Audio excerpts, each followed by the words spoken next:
Hello again and welcome to the textile section of this build. Now when dealing with the upholstery, I had two options: either pay around 4,000 euros to ship it, or pay 3,000 euro and give it to some professional to make me a brand new carpet. So at those prices I was forced to learn how to do it myself. I spent around 300 euro for the fabric and did all the stitching myself. The carpet was then given to a professional and was properly sewn for another 350 euro. At least with this option I got to do the upholstery out of a nice black color. Now I know it might not be a perfect carpet, but if I had bought me the original carpet, I would have had to deal with a somewhat ugly beige mix or weird grey interior, which apparently this car came with the beige mix.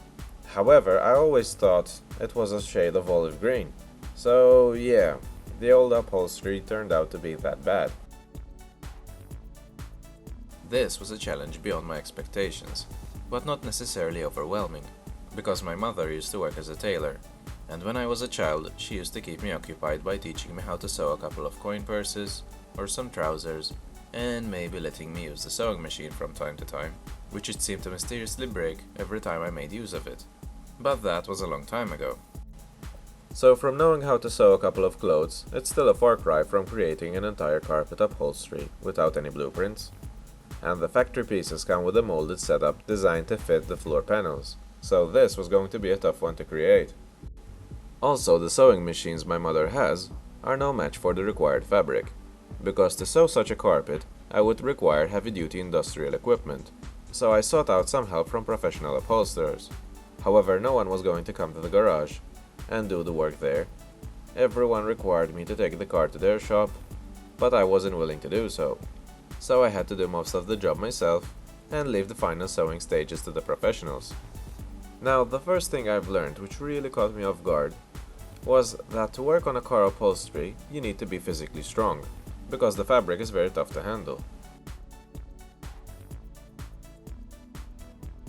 The method required to shape the carpet was to cut pieces up to each corner and mark each corner by using chalk. There should be two types of markings. One has to be placed around the edge of the matching pieces, and the other should have perpendicular markings in between the edges, to make sure the pieces match without any problems.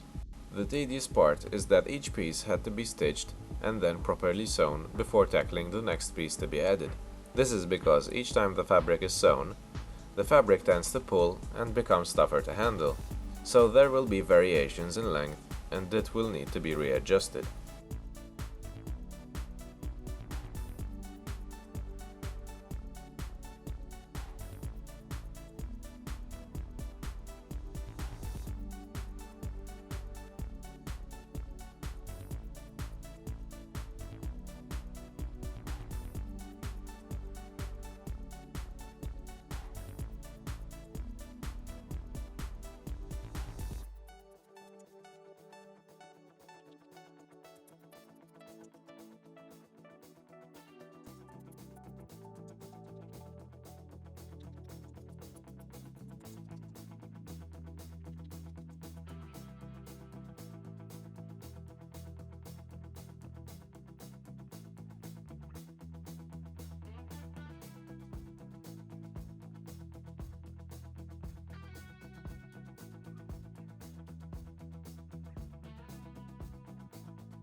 The soundproofing felt was placed in multiple layers in order to level the carpet as much as possible.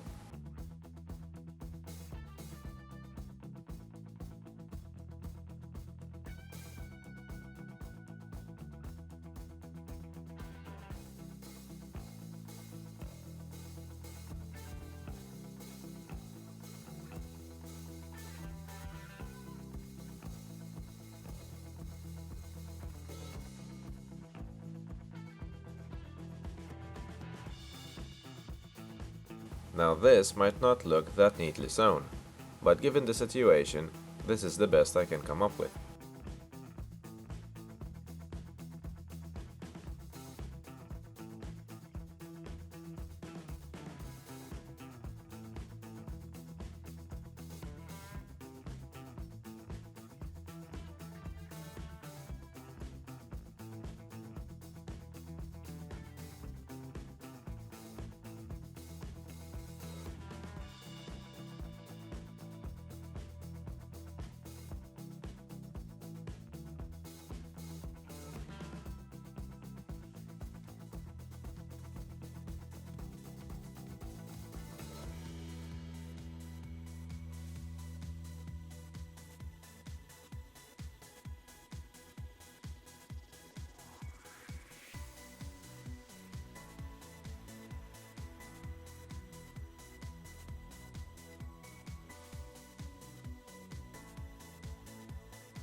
The original console upholstery was molded to a plastic base, shaped around the gearbox tunnel.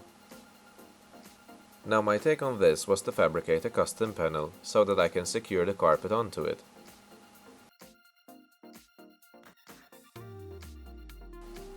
Now sheet metal work is an easy task for me. I just stencil out the shape I require out of cardboard and then copy the shape onto a piece of sheet metal.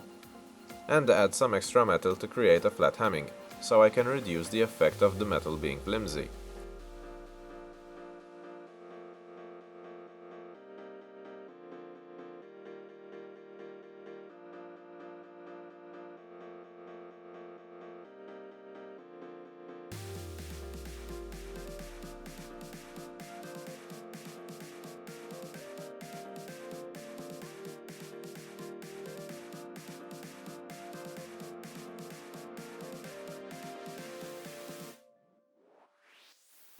To those wondering, I only have one right-handed metal scissors and some G-clamps, which I use them to clamp the sheet metal onto a pallet and shape the metal by hammering it.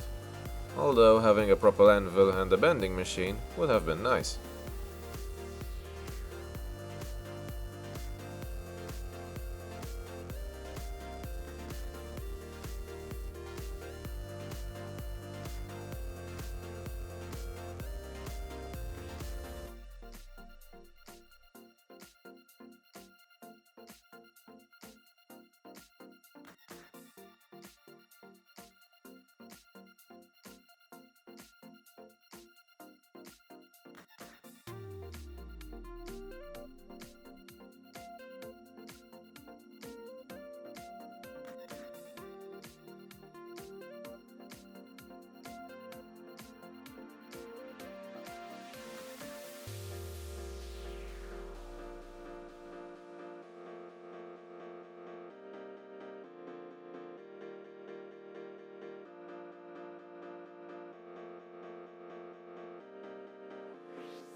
Once the panels were finished, each piece was screwed in place and the upholstery was measured to fit on top of it, and the two were joined by drilling a couple of holes through the pieces.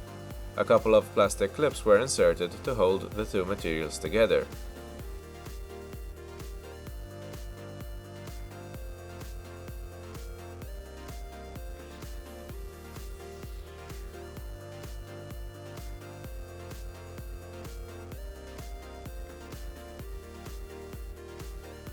For this piece I had to start over from scratch by copying the original panel, because the fabric does not match, and it broke in half.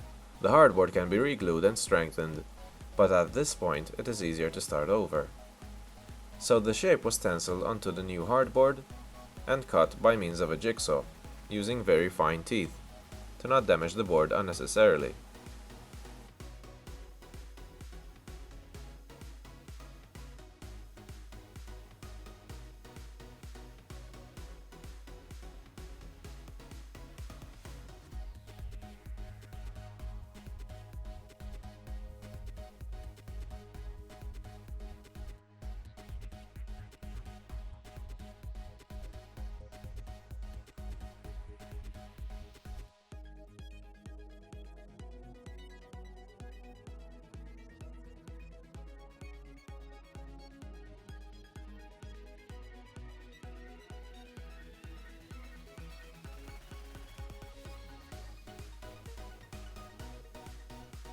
Several tests have been made prior cutting of the board.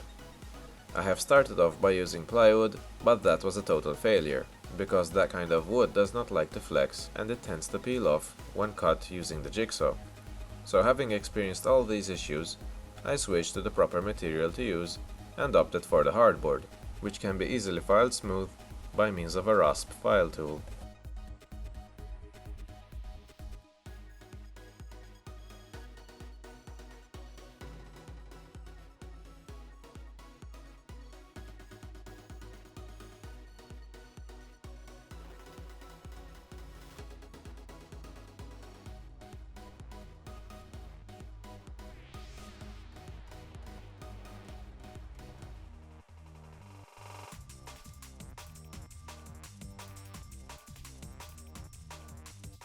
If I try to bend it, you can hear the wood cracking.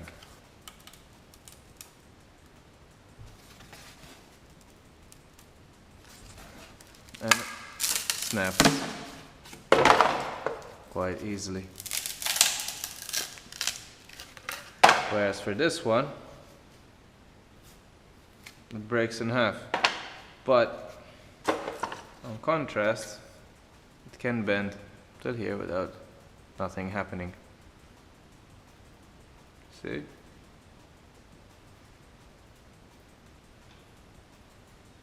So in reality, this was suggested by upholsterers. This was suggested by people who work with woodwork.